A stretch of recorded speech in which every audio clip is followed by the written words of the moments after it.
മഴ തോരും മുംബൈയിൽ നമുക്ക് കാണാനായിട്ട് കഴിയുന്നത് നമ്മുടെ ബാലചന്ദ്രൻ അലീനയോട് പറയുകയാണ്, നിന്നെ വിട്ടുകൊടുക്കാൻ എൻ്റെ മനസ്സ് സമ്മതിക്കുന്നൊന്നുമില്ല.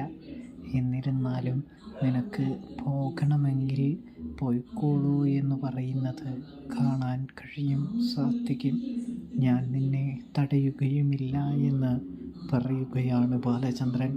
കൂടാതെ ഇനി നിനക്ക് എന്താണ് വേണ്ടത് എന്ന് ചോദിക്കുകയാണ് ബാലചന്ദ്രൻ. അപ്പോഴാണെങ്കിൽ അലീന പറയുകയാണ്, അച്ഛാ, ഞാൻ ശരണ്യയുടെ വീട്ടിലേക്കൊന്ന് പോവുകയാണ് എന്ന്.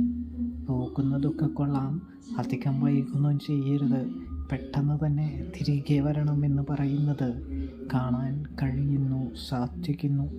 അപ്പോൾ സബ്സ്ക്രൈബ് ചെയ്യാൻ മറക്കല്ലേ കൂട്ടുകാരെ.